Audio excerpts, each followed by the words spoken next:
Hi, welcome back.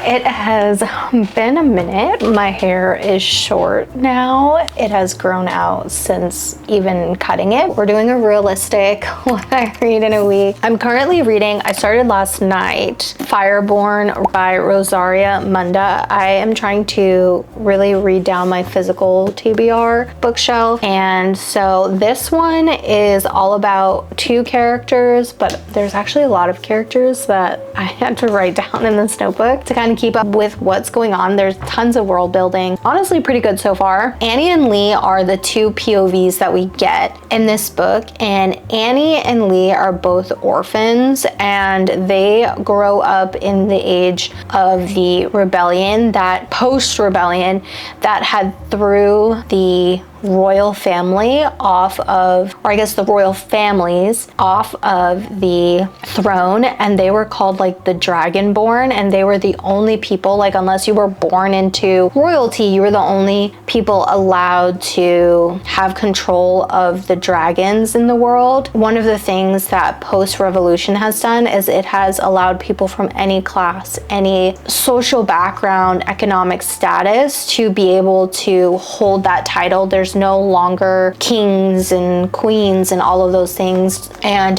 what's really interesting that I've found about this book so far is that Lee, one of the orphans, is actually one of the royal children that they spared. And so you kind of see this like back and forth thought process he has of like growing up in this new regime where it's all about equality for all people and the good things that it's done. But also he has his own personal trauma because his father, mother, and his family, because it's kind of weird too, because it's almost like incesty in a sense. And I guess all royal families are this way. Like eventually they just like procreate with each other and they're somehow related in some way. Like you kind of see his POV, and I'm trying to see his character development happen, and I feel like I'm seeing it now 100 pages into this first book, because he's been discovered by somebody from the old regime that they know who he is, and like they want him to be a part of the rebellion to get the old regime back, like the kings and queens. And I see kind of like that internal struggle because like his family was killed, but then he also has been exposed these last 7 years to poverty, starvation. He was in an orphanage with the girl Annie, who shares the dual POV. She knows who he is based off of just the fact that there's been subtle hints, and she's very, very smart. She's an intelligent woman, and this is like 10 years later, and he was like 7 during the rebellion. So he's in his like late teens. They're like 17, 18 years old. And so I would say this is more of like a young adult fantasy, but still it reads really well in a way that you get to see somebody who's been raised with that like silver spoon become the people that he was told to like look down upon. And you even see in some past like POVs the way he talked to Annie in the orphanage, like how he treated her poorly, and how he would say he was going to escape and she could be his maid, and she's like, I don't know how to be a maid, and all these things. And I feel like there's also Annie who has this like subtle attachment to him that also kind of makes things hard because she knows who he is. And like there's again a point where she knows who he is. He finally sees that some of his family could potentially be living, and he like spills over into his dragon when they're like riding dragons, because they rose up into the ranks and they like academically were able to join this riding squadron where they can bond with the dragon and then compete to get into the 4th order. One of the things that I really like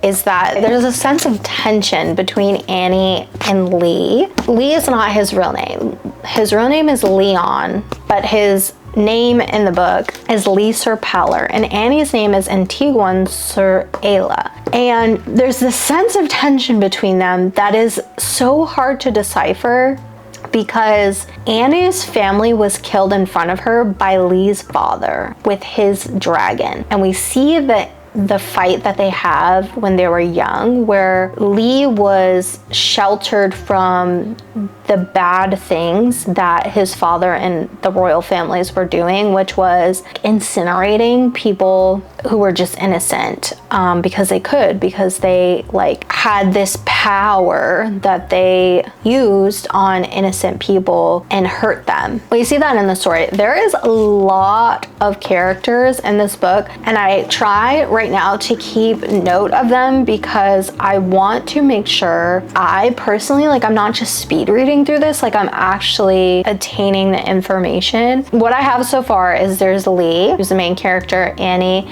Then we got somebody named Rock, and Rock is not his real name, it's his nickname, but everybody calls him Rock, and you'll see that with a couple of other people. I'm still trying to figure out what his real name is. Then there's Duck, who Annie kind of has like this bond with, which I'll explain more from quotes. And his real name I've found is Dorian Sutter. Then there's Core, which is Duck's brother. Krissa, which a very powerful attraction to Lee, but Lee tries not to pay attention to it. But then there's this whole like thing where the girls have like a bet, not Annie, but like the other girls have a bet like when she finally gets Lee. And then there's Atreus, and Atreus is the one who was the leader of the rebellion against the old regime. And then there's Goron, who is a follower of Atreus, but he also kind of like falls onto old habits of like old order stuff. So it's very interesting. And then there's Darius, and Darius was the one who competed against Annie in the first dragon tournament, and Annie won. And then I think Lee competed against Krissa, but she has no hard feelings because she likes him. And Lee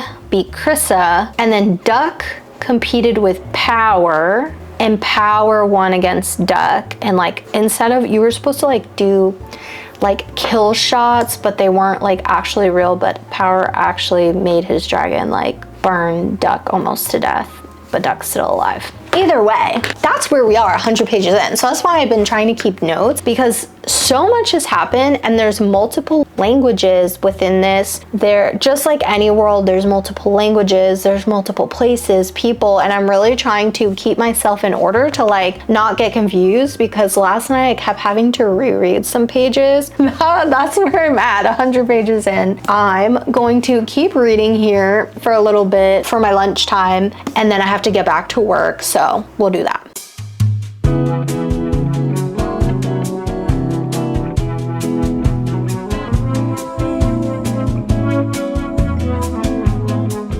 Let me tell you where I'm at right now, because I'm gobsmacked. I'm gobsmacked. Like, I'm breath taken away, because Lee got a letter from his cousin through one of the professors who worked for the new regime that was a part of the old regime, but he was in love with Lee's sister before Palace Day, which was the day that all the kings and queens were banished or killed. Lee gets invited to this college party with Krissa, the girl that has the crush on him, right? And the people in this lower class, I think they're iron or not gold, I don't know. Remember, there's like classes of people. There's iron, there's gold, there's bronze. One of the college guys was talking about how his brother was there at Palace Day, and Lee was already considering the letter that he got from his cousin that she had found that he was alive, and that they want to take down the new regime and bring back the kings and queens, and they will become the kings and queens, and they'll take over and they'll kill everyone. Well,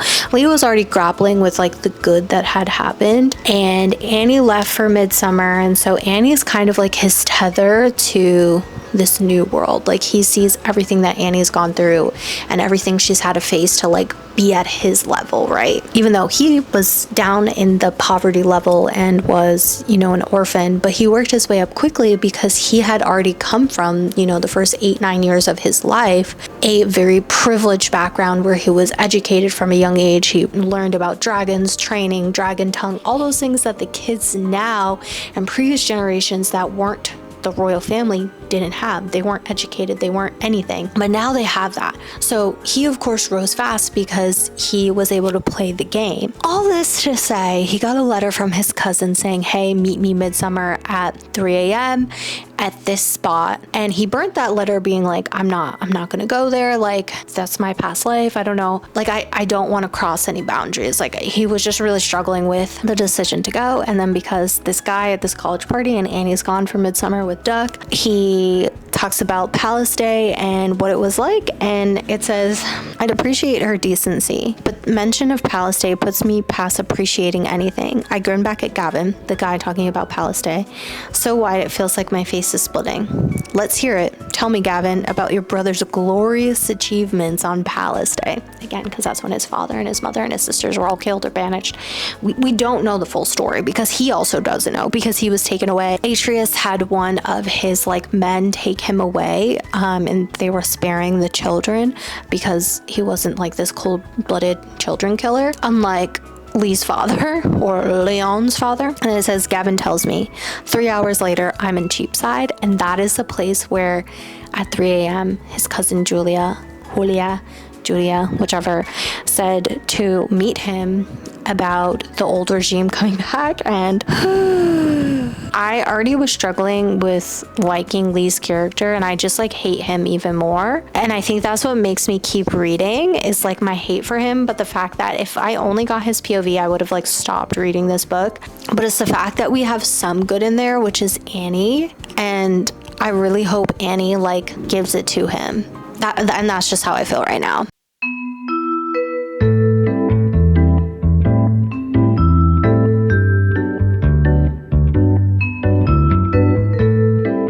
We're finally back at Annie's POV, and Lee just met with his cousin that he thought was gone, and so much has happened. They have pretty much said that they want him to lead the rebellion from the other side.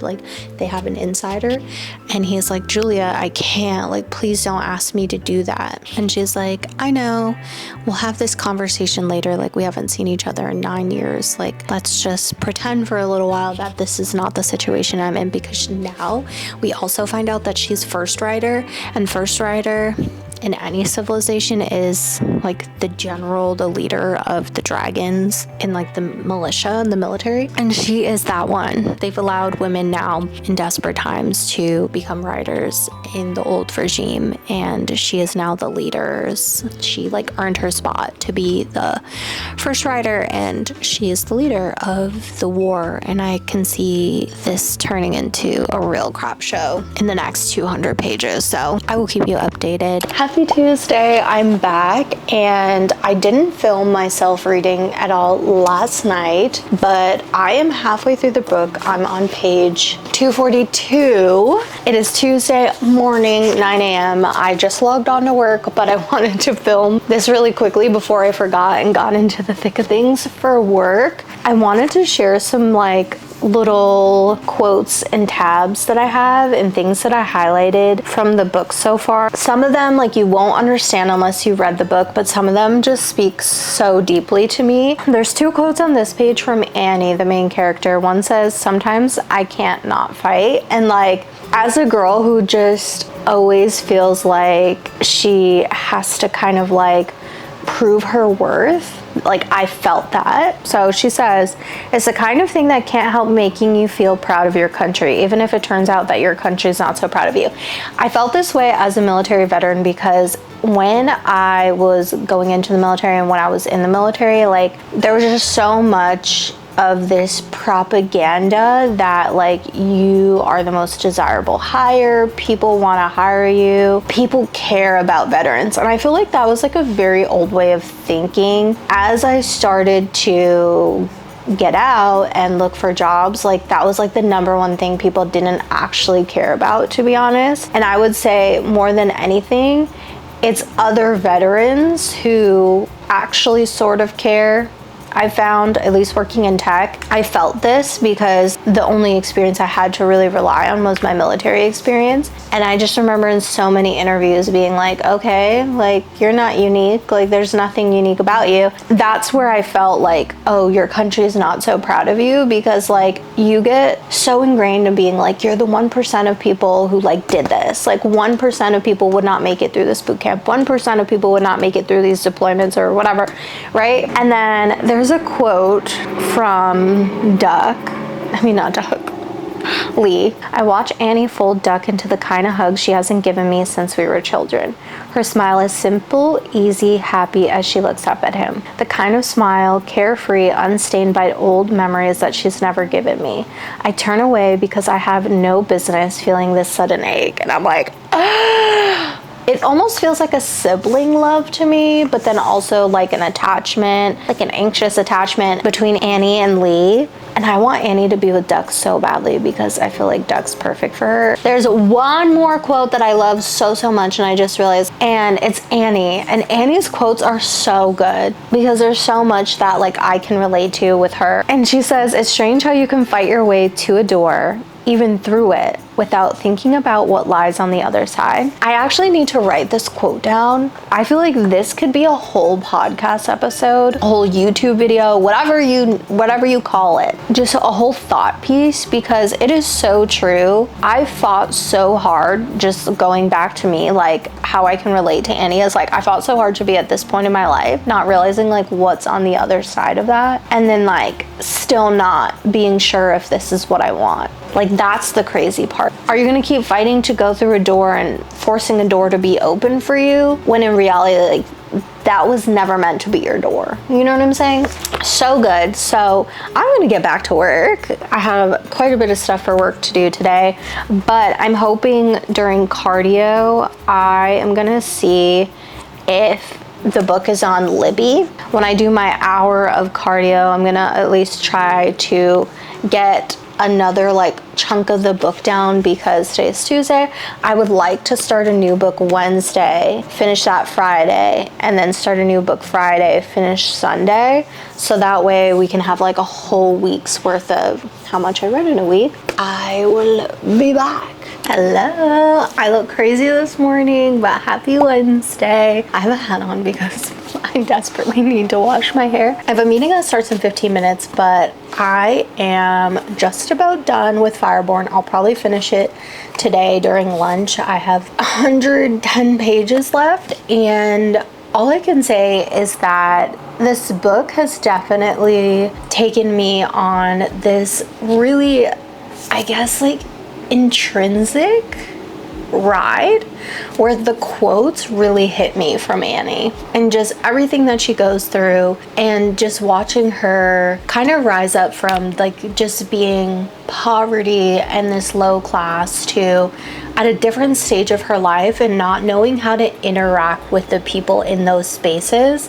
And I 1000% like understand what she is going through, especially as somebody who comes from such like a low income background. And I feel like that's where it's been so intrinsic for me to like kind of go back and remember myself at 18, 19 years old and understand her struggles. That has been amazing. I love her POV. Lee has definitely been like a roller coaster of a character, again, because it's dual POVs. And so the one thing about Lee that is driving me absolutely crazy is that like I cannot tell from his parts of the book or his POVs whether he likes Annie more than a friend or not. Like sometimes it like kind of goes that way, and maybe that's the point like of the writing and the way she wrote this book. I think there's 2 more books in the series unless that happens, but I have a feeling if there's 2 main character POVs, like they're the ones who end up together.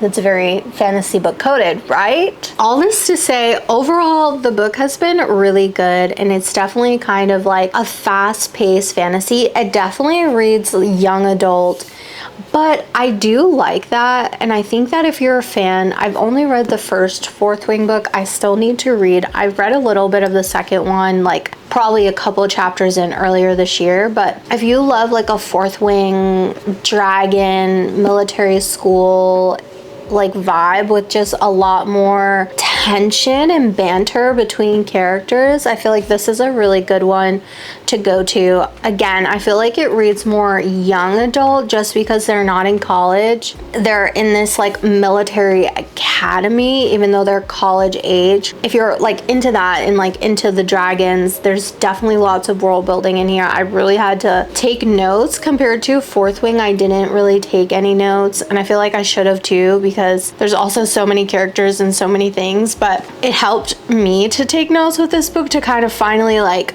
capture all the pieces, especially because every dragon rider's last name is actually their dragon's name, and it took me like midway through the book to actually realize that after I had written down their names, and I was like, okay, like this has got to tie back to something, and the whole time it's been tied to their dragon name. So overall, super great. There was definitely moments for Annie, I felt so sad for her, where she went back to her village and like they had the dragon riders in like the final tournament, so her and Lee are like the final opponents. There was like multiple tournaments, and then it finally got to the point where her and Lee were the two last standing finalists. They're going to their homes of like where they came from, and like the people of Annie's like home, since she hasn't been there in 10 years, like they literally like spat on her, like one after one after one, and just saying how like of a disgrace she was.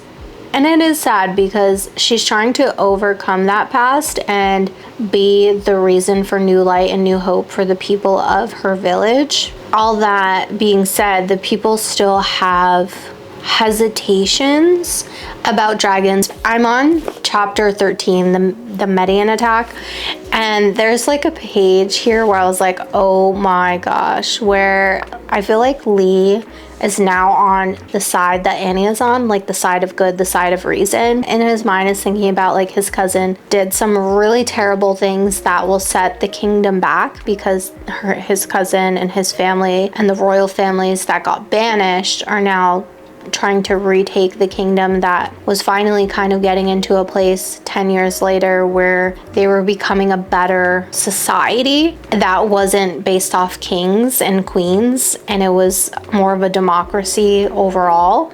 He says like, you wanted the world to burn, now it's burning. And I can like see the vengeance feeling in him, especially because his dragon was the first dragon to finally spark, and then Annie's, even though he literally burned Annie almost to death, which was so crazy. In the last tournament, like he accidentally almost burned her to death by like spilling over emotionally into his dragon, and then his dragon finally, because they have young dragons, and his dragon finally sparking, aka being able to breathe fire. When that happened, it was in the tournament against Annie where they were like going head to head to head, and she had already 2 penalty shots against him, and he burned the girl to death, literally. He had to jump from his dragon to her dragon, fly down back into like the stands, like think like Harry Potter, you know that like scene where, and then him flying her down to get a medic, him being so remorseful of spilling over into his dragon, like emotionally, like he usually lets himself like take control,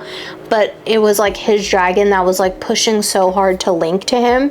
So then when they finally like collapse into like spilling over emotionally into like not knowing who, like if his emotions is the dragons or the dragons is his, and his dragon breathe fire right onto Annie and her dragon. That's where we're at. I'm gonna do my meeting, and then come lunchtime I'm gonna try and finish this up so I can start my next book, because I got a couple of books this morning on Libby delivered to my Kindle that are books I didn't think I was gonna get for like another 4 weeks, so yay! And I'll see you in a little bit when I finish.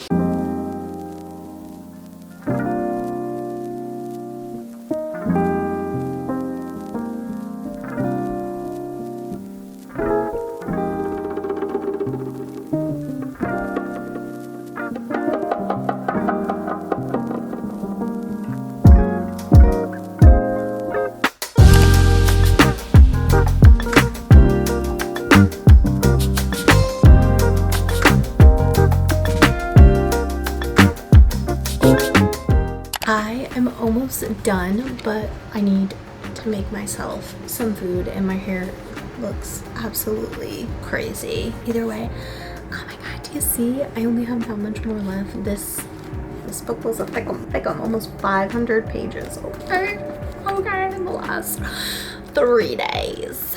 I feel pretty good about that. Welcome back. Today's Thursday. Happy Thursday. I finished the book last night. I didn't record me reading it last night, but I did tab and highlight so many things in this book, and I'm still unsure of what I want to rate it, whether I want to rate it like 4.75. I feel like where the story fell short for me was, I get that Lee and Annie both had a past in the orphanage together. Here are where they fall short. Lee and Annie had a past together. While I appreciated that, they both also had this like chemistry together that sometimes felt brother and sisterly. And then in the end, they have like this big kiss moment of like, they've always loved each other. There's things that Lee said in the end that I was like, oh, like highlighted, and I can honestly probably find in here somewhere, but I know my camera's about to die here in a minute.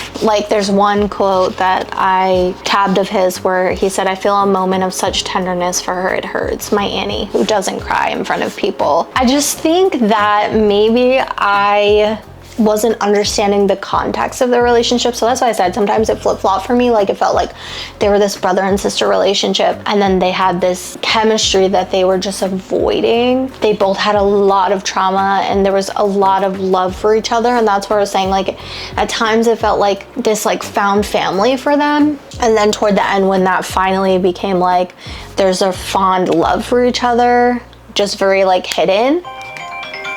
Gotta go. Okay, now that I've confirmed with the dentist that I'll be there on Monday. To end that on that note of, I felt like Duck and Annie also had this chemistry of where he made her feel safe and all of these things where she like he always brought like a smile to her face. That's where like they both had these opposite real chemistries with other characters, and then they had this like weird, like I don't even know how to describe it other than the fact that it felt like at times it flip-flopped between like love and attraction and like found family. Tell me in the comments if you get what I mean, like if you get where my thought process is. Either way, it's Thursday and I have 2 more days left of the week, and this clearly took me all week considering like how much work I have right now.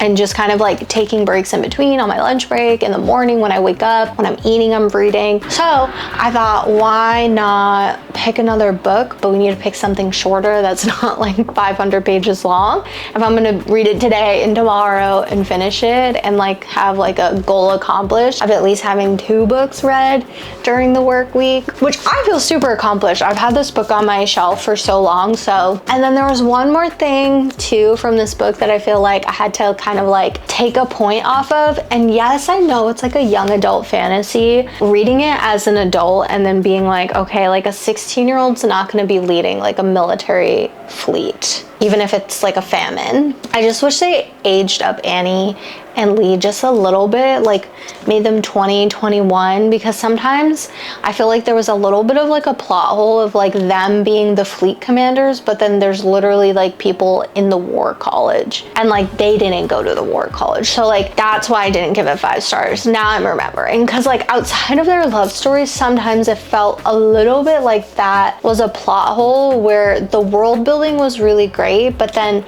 I feel like that fell short, and I feel that this book would have done like perfect 5 stars if they had aged the characters up just a little bit to make it seem a little less like you're sending a child into war, when essentially, I'm sorry if you're 16 and you're watching this, I love you, but baby, you're a child. Saying it from a girl who never felt that way when she was 16, but baby, you're a child. It just felt like you're having a 16-year-old command 20-something-year-olds and people older than her that like, I'm sorry, baby, but you don't know anything. Like, even if you lived in the orphanage, like, you don't know. We are gonna go pick another book for my bookshelf, which is like built in my like front hallway. So let's go do that right now. What am I feeling next? Like that's my biggest thing. I also got this from Book of the Month earlier this year before I paused my membership. Here I'm gonna go from like fantasy. Oh, this one's only 180 pages. Should we do this one? Andromeda. This is a young editor develops a close bond with her boss in this shrewd novel about the tension between tradition and modernity. modernity and exceptions in reality. Okay, the publishing house is anchored like a ship along Stockholm's main street, a large bright building with an impressive rooftop terrace. The facade is a grid of wood and granite flags with the cursive R sway in the wind. R is in Ridens. A young woman starts as an intern at this venerated institution. Over many years, gains more and more responsibility for its authors and books, all under the supervision of Gunnar, publishing director of Andromeda, the most prestigious imprint behind the finest literature. Over time, their relationship transforms into something neither of them can truly define. Perhaps built on mutual trust? Or is it something else? With gorgeous, understated prose, Therese Bowman deftly explores how work bleeds into our personal life and the consequences of leaving behind old ways of doing business. I feel like this could be a good quick read that I can get off my shelf. I'm thinking this one because then the next smaller book is this one with like 250 pages, and then after that is this one just shy of 300 pages. So I think we're gonna go with Andromeda, and then if I finish it tonight, read it all in one night, maybe I'll go for One Italian Summer or The Excitements tomorrow a little bit, but knocking stuff off the list and I feel really good about it. So here is my next read.